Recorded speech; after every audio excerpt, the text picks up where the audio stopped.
नमस्कार। हम सब ने कभी न कभी चैट जीपीटी या किसी एआई से बात जरूर की है और हर बार ऐसा लगता है, अरे वाह, ये तो जादू है। हम कुछ भी लिखते हैं और जवाब ऐसा आता है जैसे कोई सचमुच का इंसान लिख रहा हो। पर क्या ये सच में कोई जादू है या इसके पीछे है प्योर मैथमेटिक्स? आज हम इसी पहेली को सुलझाने वाले हैं। चलिए साथ मिलकर ये समझते हैं कि जब हम कोई प्रॉम्प्ट टाइप करते हैं तो उस खाली दिखने वाली स्क्रीन के पीछे असल में कौन सा गणित काम कर रहा होता है। तो ये है हमारा आज का रोड मैप। सबसे पहले समझेंगे कि ये जीपीटी है क्या भला। फिर देखेंगे कि हमारे शब्द मशीन की भाषा यानी नंबर्स में कैसे बदलते हैं। फिर जानेंगे कि मॉडल पूरे कॉन्टेक्स्ट को कैसे समझता है और आखिर में वो कमाल का जवाब बनता कैसे है। चलिए शुरू करते हैं। तो हमारा पहला पड़ाव जीपीटी कहते हैं ना, नाम में क्या रखा है? अरे भाई, यहां तो नाम में ही सब कुछ रखा है।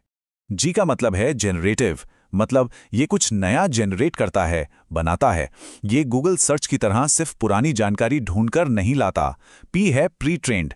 इसका मतलब है कि इसे पहले से ही इंटरनेट, किताबों, जितना भी टेक्स्ट डेटा सोच सकते हैं उस पर ट्रेन किया गया है। और सबसे इंपॉर्टेंट, टी फॉर ट्रांसफॉर्मर। ये कोई हॉलीवुड की मूवी नहीं है, बल्कि वो कोर टेक्नोलॉजी है, वो दिमाग है जो इस सब को मुमकिन बनाता है। अच्छा, जीपीटी का मतलब तो समझ आ गया, पर अब असल कहानी शुरू होती है। देखिए, कंप्यूटर को हमारी नमस्ते या हेलो समझ नहीं आती। उसे सिर्फ एक ही भाषा आती है, नंबर्स की भाषा। तो पहला स्टेप क्या होगा? जाहिर है, हमारे शब्दों को नंबर में बदलना। इस प्रोसेस को कहते हैं टोकनाइजेशन। इसे ऐसे समझे जैसे किसी वाक्य को लेगो ब्रिक्स में तोड़ दिया हो। हर शब्द या कभी-कभी शब्द का हिस्सा भी एक अलग ब्रिक बन जाता है और हर ब्रिक का एक यूनिक नंबर होता है। ठीक है, तो शब्दों के टुकड़े करके उन्हें नंबर तो दे दिए, पर क्या इतना काफी है? नहीं। अब आता है असली मैजिक, जिसे कहते हैं वेक्टर एम्बेडिंग्स। ये सिर्फ एक सिंगल नंबर नहीं है, बल्कि नंबर्स का एक पूरा गुच्छा है, एक तरह का कोऑर्डिनेट जो शब्द के मतलब को कैप्चर करता है। इसे एक मीनिंग मैप की तरह सोचिए, एक ऐसा नक्शा जहां मतलब के हिसाब से शहरों को बसाया गया है। और ये नक्शा है बड़ा कमाल का। इस नक्शे पर बिल्ली और कुत्ता जैसे शब्द जो पालतू जानवर हैं, पास पास होंगे। दूध का शहर बिल्ली के शहर के पास होगा और पेडिग्री का शहर कुत्ते के शहर के पास। है ना कमाल? मतलब मॉडल हमारी दुनिया के रिलेशनशिप्स को मैट की भाषा में समझ रहा है। ओके, तो अब मॉडल को शब्दों का मतलब पता है, लेकिन एक वाक्य का मतलब सिर्फ शब्दों से तो नहीं बनता है ना। शब्दों के ऑर्डर से, उनके रिश्ते से बनता है, मतलब कॉन्टेक्स्ट से। एक सिंपल सा एग्जाम्पल देखते हैं। कुत्ते ने बिल्ली का पीछा किया और दूसरा, बिल्ली ने कुत्ते का पीछा किया। शब्द तो एकदम सेम है ना? पर सिर्फ ऑर्डर बदलने से मतलब जमीन आसमान का फर्क आ गया। एक में शिकारी कुत्ता है, दूसरे में बिल्ली। तो मॉडल ये कैसे समझता है? इसका सॉल्यूशन है एक बहुत ही क्लेवर ट्रिक, जिसे कहते हैं पोजिशनल एनकोडिंग। ये कुछ नहीं, बस हर शब्द के वेक्टर में थोड़ी और मैथमेटिकल इंफॉर्मेशन जोड़ देता है। ये इंफॉर्मेशन बताती है कि वो शब्द सेंटेंस में पहले नंबर पर है, दूसरे पर है या पांचवें पर। बस इसी से मॉडल को ग्रामर और स्ट्रक्चर का अंदाजा हो जाता है। पर कॉन्टेक्स्ट की प्रॉब्लम यहीं खत्म नहीं होती। एक और मुश्किल है, जैसे बैंक शब्द। वो नदी के बैंक पर गया, यहां इसका मतलब है किनारा। वो फाइनेंशियल बैंक में गया, यहां मतलब है पैसों वाला बैंक। शब्द एक मतलब अनेक, मॉडल कैसे समझेगा? और यहीं पर आता है ट्रांसफॉर्मर का असली सुपरस्टार, सेल्फ अटेंशन मैकेनिज्म।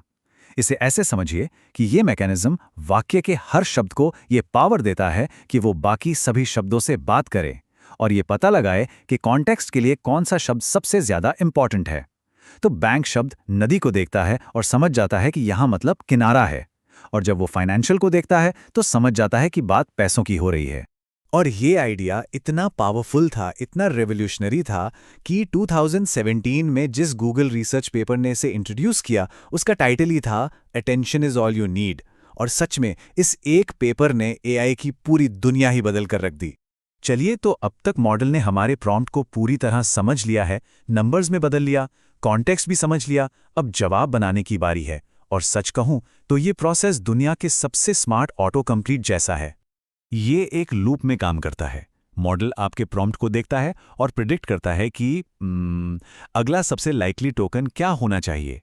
मान लीजिए उसने एस प्रिडिक्ट किया, फिर वो इस एस को ओरिजिनल प्रॉम्प्ट में जोड़ देता है और अब इस नए लंबे प्रॉम्प्ट के बेसिस पर अगला टोकन प्रेडिक्ट करता है, शायद H। और ये साइकिल, ये लूप बार बार चलता रहता है, एक एक टोकन करके, जब तक कि पूरा जवाब नहीं बन जाता। तो अब पूरी कहानी को एक साथ जोड़कर देखते हैं। ये जो हमें जादू लगता है वो असल में pure step by step mathematics है। तो रीकैप करते हैं। स्टेप 1, हम एक प्रॉम्प्ट टाइप करते हैं। स्टेप 2, वो टेक्स्ट टोकनाइजेशन और वेक्टर एम्बेडिंग्स के जरिए नंबर्स में बदल जाता है। स्टेप 3, ट्रांसफॉर्मर का अटेंशन मैकेनिज्म उसका कॉन्टेक्स्ट और मीनिंग समझता है।